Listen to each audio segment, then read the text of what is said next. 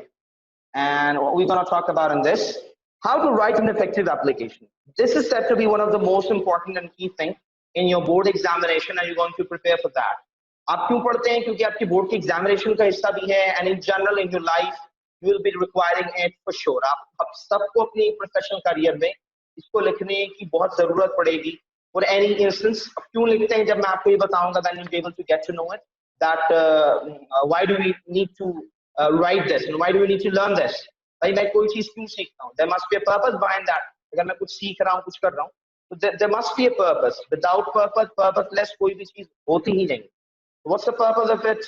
We are going to decipher, we are going to discover how to write an effective application, not application, but an effective one. The first question that arises in your mind, that what is an application?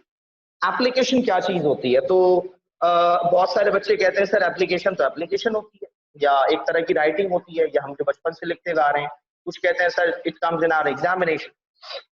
These definitions is like not appropriate, because like everything we have a definition of it. Like whenever you study chemistry, you read the definition of it. Whenever you study physics, you must have read the definition of it. Whenever you're reading biology, computer, whatever you are studying, there is a definition. So what's the definition of application? What is an application? Application is application. Wow, what a great answer. No, it's not. Application is written request. What does this mean? Now, written request. अब पहले हमें ये समझने के लिए कि भाई application written request होती है, तो रिक्वेस्ट क्या है पहले हम ये समझ लेते हैं, फिर आएंगे रिटन रिक्वेस्ट. रिक्वेस्ट का मतलब होता है whenever we ask someone to give us any kind of favor, that is known as request. जब हम कभी भी किसी से कोई भी बात कहते हैं इसलिए कि वो सामने वाला हमें किसी भी काम के किसी भी हवाले से फेवर दे, हमें सपोर्ट करे, दैट इज रिक्वेस्ट होती है. मिसाल के तौर पे मुझे फेवर चाहिए कि कोई मुझे पानी ला कर दे, मैं कहूँगा I would say that Fabiha kindly bring a glass of water. तो what I did, I requested. तो बिल्कुल जैसे मैंने कह के रिक्वेस्ट की है, लिख कर रिक्वेस्ट करने को हम क्या कहते हैं? एप्लीकेशन कहते हैं. और ये एक फॉर्मल राइटिंग होती है. फॉर्मल राइटिंग का मतलब होता है जिसमें आप फॉर्मेलिटीज को मलहूज़ खातिर रखते हुए, तमाम तकल्लुफ़ात को मलहूज़ खातिर रखते हुए, यानी फॉर्मेलिटीज पूरी करते हुए लिखते हैं. आप बहुत फ्रैंक नहीं होते, आप कॉन्ट्रैक्शंस का यूज नहीं करते.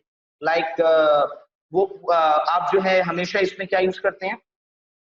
अच्छी वोकैबुलरी यूज करते हैं जो कि formal. There are multiple vocabularies like formal and informal.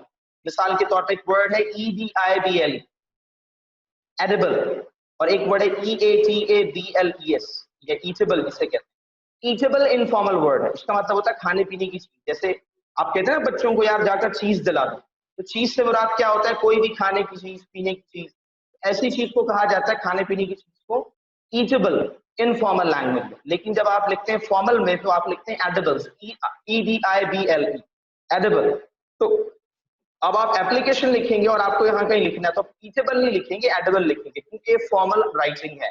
समझ आ गई बात? इसमें आप ग्रामर का, पंक्चुएशन का बहुत ज्यादा ख्याल रखते हैं. इनफॉर्मल राइटिंग में ये चीजें काफी हद तक नेग्लिजिबल होती है. Specifically I am talking about punctuation. अब सवाल ये पैदा होता है, ठीक है भाई एप्लीकेशन एक रिटन रिक्वेस्ट होती है, ठीक है, अब किसको लिखते हैं हम एप्लीकेशन? एप्लीकेशन ये तो पता चल गया हमें कि रिक्वेस्ट होती है और रिटन रिक्वेस्ट होती है. अब हम एप्लीकेशन लिखते हैं किसको है? तो बेटा सवाल आप लोगों से ये करूंगा, आप लोग भी यकीनन जानते होंगे इसके जवाब. To whom can we request? हम किससे रिक्वेस्ट कर सकते हैं? ठीक है, यानी कि हम मुझे किसी से रिक्वेस्ट करनी है तो वो कौन होगा? इट कैन बी एनीवन, कोई भी हो सकता है. इट कैन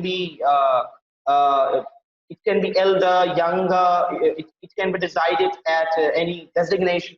वो किसी भी ओहदे पर फाइल हो सकता है, कोई भी हो सकता है. ठीक है, तो जैसे कि हम किसी से भी क्या कर सकते हैं? रिक्वेस्ट कर सकते हैं, वैसे ही हम रिटन रिक्वेस्ट भी किसी से भी कर सकते हैं।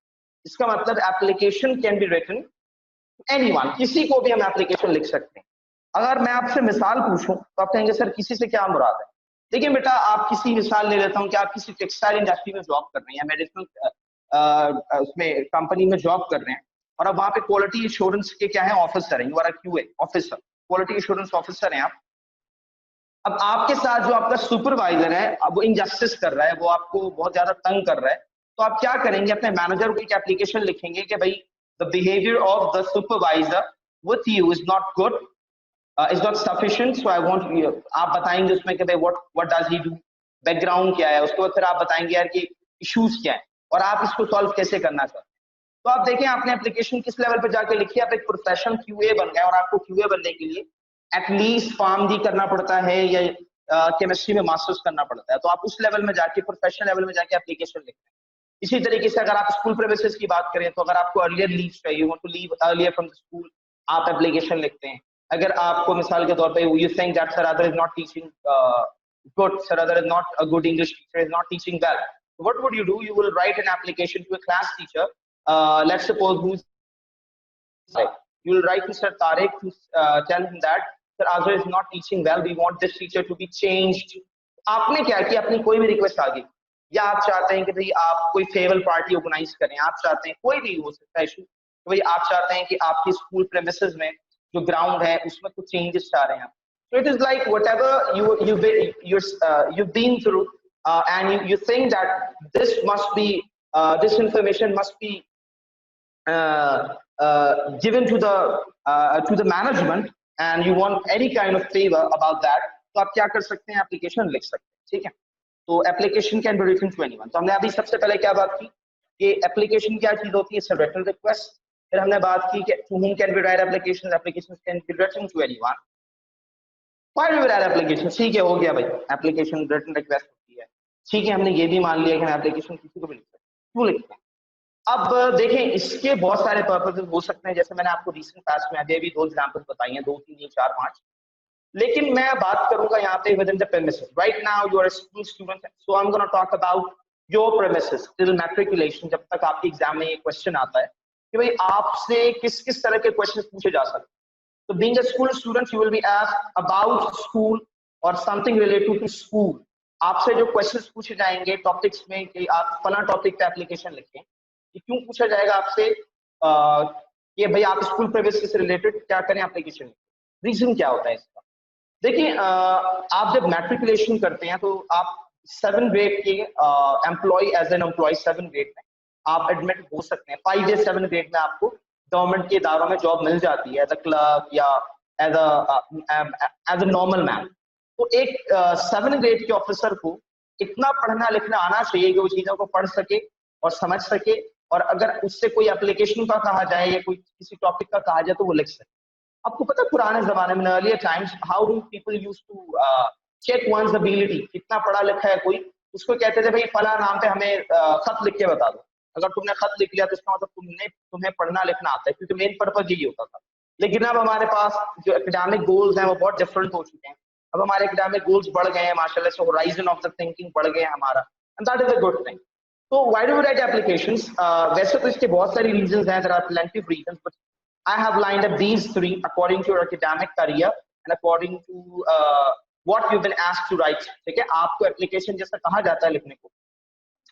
तो स्कूल प्रेमिसेस में आपके एग्जाम्स तक, मैट्रिकुलेशन तक क्या क्या मेन एस्पेक्ट्स इसमें हो सकते हैं?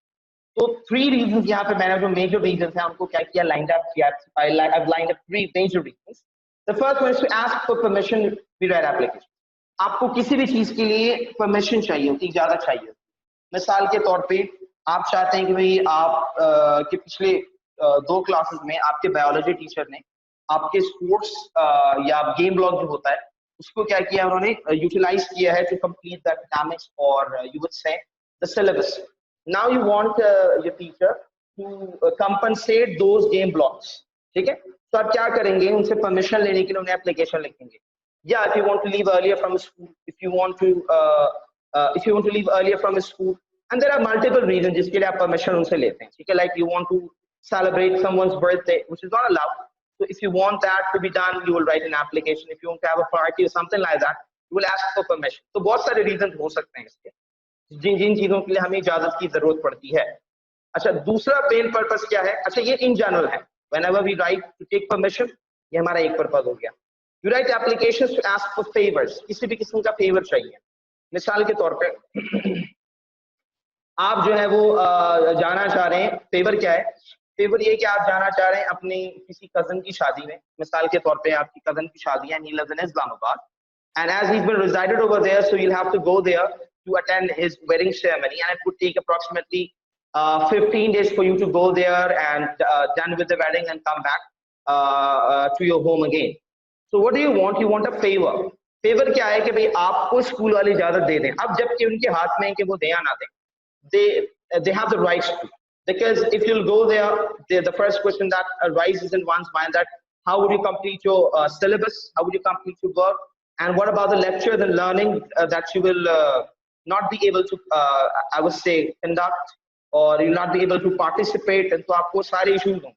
तो फिर भी आप स्कूल को ये यकीन दिलाते हैं कि आप अपना सारा काम मुकम्मल कर लेंगे, स्टडी से डिटैच नहीं होंगे, अलग नहीं होंगे, यू डू स्टडीज, और फिर स्कूल वाला आपको फेवर देते हैं कि भाई आप जा सकते हैं, you want to go for umrah or hajj or something like that. That is what it is, favor, to ask for favor. We write applications to get our certificates issued, etc. अच्छा, उसके अलावा तीसरा जो main purpose होता है आपकी writing का, वो डॉक्यूमेंट इशुएंस होता है। डॉक्यूमेंट इशुएंस में मतलब आपने किसी स्पोर्ट्स के इवेंट में, रिसेंट पास्ट में हमारे लास्ट जो है क्या कहते हैं स्पोर्ट्स इवेंट हुआ था, उसमें आपने पार्टिसिपेट किया, आपको सर्टिफिकेट्स इशू नहीं किए गए, तो आप क्या करेंगे? सर्टिफिकेट्स के इशुएंस के लिए एप्लीकेशन लिखेंगे कि भाई मैंने फला फला, मिसाल के तौर पे I had taken participation in the annual sports day in 2020, and I participated in 100 meters women race, and I ended up as second. I want my certificate to be issued because it will help me a lot in my athletic future and as well as my academic career like that. तो आप क्या करते हैं? आप document issue करवाने के लिए, या मिसाल के तौर पे आप इस शहर छोड़कर, सूबा छोड़कर या स्कूल छोड़कर कहीं और जाना चाहते हैं, तो आप ट्रांसफर सर्टिफिकेट के लिए क्या करते हैं? एप्लीकेशन लिखते हैं। या फिर आपको प्रोविजनल सर्टिफिकेट चाहिए होता है मैट्रिक के बाद, उसके लिए आप सर्टिफिकेट लिखते हैं। And there are many topic that we could talk about, but I have lined a few example topics of application. Example topics of application का मतलब है ये वो एप्लीकेशन टॉपिक्स हैं बेटा जो 9 या 10 के एग्जाम में आ चुकी हैं और आपसे पूछी जाती हैं, and these have been asked frequently, multiple time जिन्हें पूछा गया है। अच्छा, पहले इसको समझाने से पहले मैं आपको बच्चों एक बात यहाँ पे वाज़ेह कर देता हूँ कि there is a difference between real and a sample application. I'm not saying simple, I'm saying sample. Sample means SAMPLE. Sample application का क्या मतलब होता है? Sample application का मतलब होता है, एक मिसाल आपसे पूछता हूँ, ठीक है? Let's consider that Arisha Amir is not feeling well today. Consider it, and she wants to leave school earlier as her headache has become severe and she cannot survive to sit in the class more. So what she did, she had asked for permission from the teacher, and she had been to the reception and wanted to leave earlier. So the receptionist will say that go and write an application to the principal, and if the principal will allow you, then I'll be able to call your parents, and once they'll come, you'll be able to leave the school. अब एक real situation है जिसमें अरीशा आमिर को क्या चाहिए? Earlier escape चाहिए, earlier leave चाहिए, और इसमें वो रियल एप्लीकेशन लिखेंगी और स्कूल से इंशाल्लाह इनकी एप्लीकेशन अप्रूव होगी और ये घर चली जाएंगी। ये एक रियल सिचुएशन हो गई, ठीक है? लेकिन जब आप एग्जामिनेशन हॉल में बैठे होंगे, ठीक है, मिसाल के तौर पे मैं आपका पेपर बना रहा हूँ, तो मैं पेपर का सेटर हूँ और मैं एग्जामिनर भी हूँ, आपकी कॉपीज चेक करूंगा। चेकर नहीं होता, एग्जामिन का मतलब होता है किसी चीज को अच्छे से समझना, ठीक है, अच्छे से परखना। एग्जाम से निकला एग्जामिनर, यानी जो एग्जामिन करता है, examine is a verb, EXAMIN, examine. इसका मतलब होता है किसी चीज की जांच पड़ताल करना, to look something very deeply and carefully. Okay, one thing else, that if the class will be ended, you are supposed to join it again. So what was I telling you guys? अब इस तरह exam के कोई examine करता है उसको deeply, तो उसको एग्जामिनर कहा जाता है। Checker is not that. Checker कौन होता है? जो एग्जामिन की हुई कॉपी को, एग्जामिनर का काम होता है गलतियां निकालना, मार्क्स देना, सब कुछ करना, और चेकर वो होता है जो उसमें से सिर्फ ये चेक करता है कि भाई एग्जामिनर से करते हुए कोई मिस्टेक तो नहीं हो गई कैलकुलेशन में स्पेसिफिकली, ठीक है, कैलकुलेशन में कोई मिस्टेक तो नहीं हो गई, मार्क्स कम ज्यादा तो नहीं हो गए, ये काम चेकर का होता है। तो अब जिसने पेपर सेट किया है, ठीक है, और आप एग्जाम में मिसाल के तौर पे आपके पास ये पहला वाला आ गया, write an application to the headmaster headmistress of your school to allow your class to go on picnic and make necessary arrangements, ठीक है। अब आपको परमिशन चाहिए, आप बैठे हैं एग्जामिनेशन हॉल में, तो आप रियल एप्लीकेशन तो नहीं लिख रहे हैं ना कि भाई आपकी क्लास पिकनिक पे जाना चाह रही है, या फिर नीचे लिखा हुआ है कि आप 1 वीक की सिक लीव चाह रहे हैं, ठीक है। आपसे क्यों पूछा जाता है एग्जाम में, इसका पर्पस क्या होता है? The purpose of asking you, मैंने जैसे कि आपको बताया that a student of grade 10th must know how to write an application, उसको एप्लीकेशन या दरखास्त लिखना जरूर आना चाहिए। इससे ये होता है कि इस परखा जाता है कि उसकी राइटिंग एबिलिटीज क्या है। समझ आई बात कि अगर कोई मौजू आए, कोई सिचुएशन आए, तो क्या वो अपनी बात दूसरों तक पहुंचा सकता है, क्या वो अपनी आवाज बन सकता है। बहुत सारे लोग जुर्म तो सहते हैं लेकिन उसका आवाज नहीं उठाते, तो अगर आपको लिखना आता है तो आप लिखकर अपनी बात को एक्सप्रेस कर सकते हैं, एक्सप्रेस योरसेल्फ वाया राइटिंग, ठीक है। अब क्या होता है, अब एग्जामिनर इसलिए देता है कि भाई एक मैट्रिक के बच्चा क्या ये इस काबिल है कि ये एप्लीकेशन खुद से लिख सके फला फला टॉपिक, लेकिन हमारे यहाँ बच्चों के एक रॉन्ग कॉन्सेप्ट ये है that what do they memorize the application, they cram the application, and they exhibit it on the examination paper, which is totally wrong, I would say. Why? In the answer sheet, you did what? You just copied and pasted. You just copied everything from the notebook and pasted it on the answer sheet. What's the where is learning? Learning कहाँ है आपकी? Learning आपकी नहीं है क्योंकि आपने किसी चीज को memorize किया और वहां जाकर लिख दिया, which is totally wrong. तो मेरी पूरी कोशिश होगी, I'll try my best to teach you how to write an application rather than how to memorize an application. और कौन से टॉपिक्स आते हैं और कौन से नहीं। आप एक मरतबा अगर इस चीज को अच्छे से समझ लेंगे कि भाई एप्लीकेशन कैसे लिखनी है, तो आप किसी भी मरहले पे जाके किसी भी मौजू पे wherever you are, in whatever condition situation you are, if you know how to write an application, you'll be able to write it really well. Fine. तो अब यकीन आपको समझ में आ गया होगा कि सैंपल एप्लीकेशन सिर्फ इसलिए लिखी जाती है ताकि एग्जामिनर को हम बता सकेंगे या we are that much capable, we are eligible of writing this application, you can ask us to write anything, या जी हाँ मैं इस काबिल हूँ कि आप मुझसे किसी भी मौजू पे कुछ भी लिखवा सकते हैं, एप्लीकेशन लिखवा सकते हैं। ये बस एग्जामिनर का काम होता है ये टेस्ट करना कि वेदर यू आर एलिजिबल और एबल और नॉट, ठीक है, यानी आप इस काबिल हैं, एहलियत रखते हैं इसकी या नहीं। लेकिन मैंने बताया बच्चे क्या करते हैं, वो चीज टोटली रॉन्ग कॉन्सेप्ट।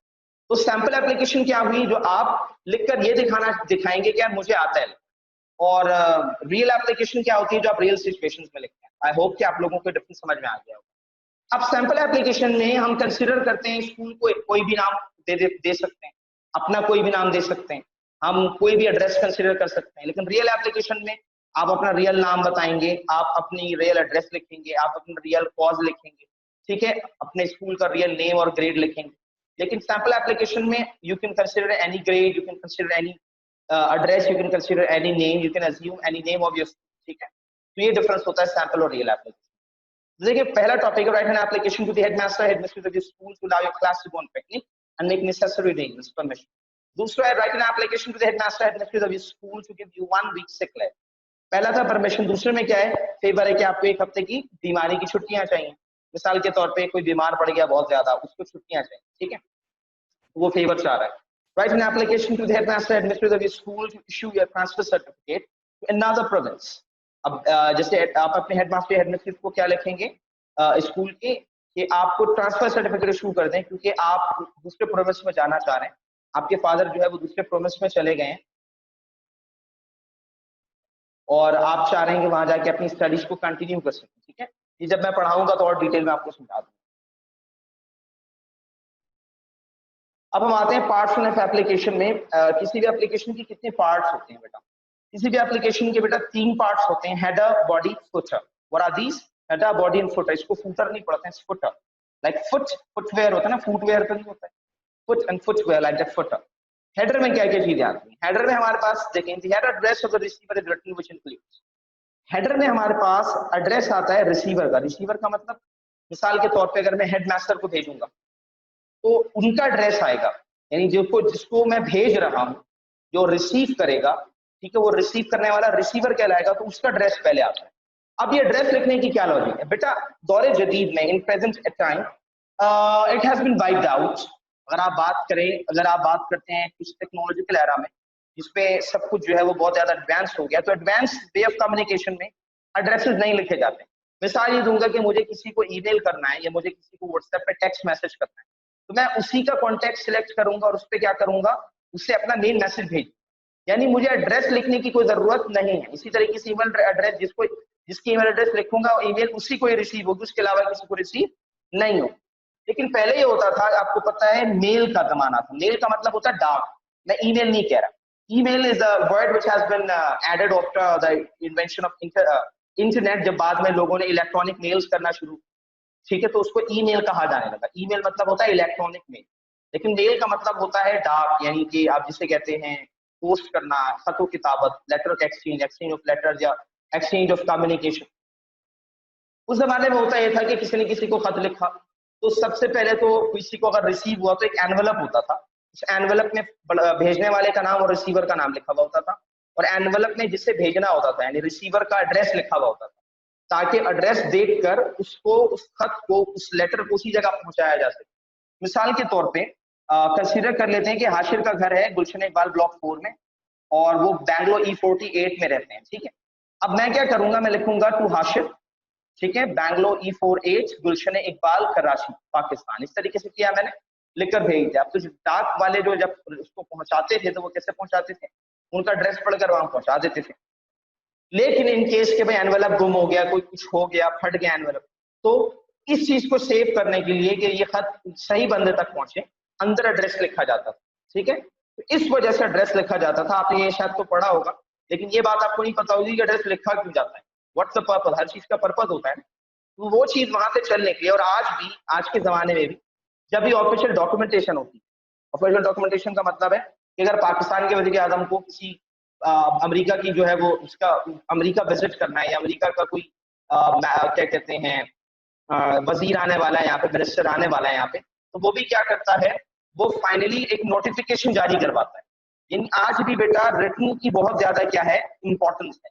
मिसाल ये दूंगा आपको कि हमारे वजीर जो होते हैं, वजीर तालीम हमारे यहाँ के सईद गनी साहब सिंध के, मिनिस्टर ऑफ एजुकेशन, वो आए दिन कुछ भी आकर क्या कहते हैं टीवी पे कह देते हैं, लेकिन हर वो चीज जो वो कहते हैं उसकी इम्प्लीमेंटेशन प्रॉपरली नहीं हो सकती। रीजन क्या है इसका, कि मिसाल देता हूं आपको, ठीक है, इस चीज से बाला तर के हम मैं इस पे कोई मैनेजमेंट की कोई बात नहीं कर रहा, मैं आपको जनरल एग्जांपल दे रहा हूँ, ठीक है। हुआ कुछ यूं कि सईद गनी साहब ने आकर लॉकडाउन की सिचुएशन में कहा कि 20% फी में आपको क्या मिलेगा, रिलैक्सेशन मिलेगा।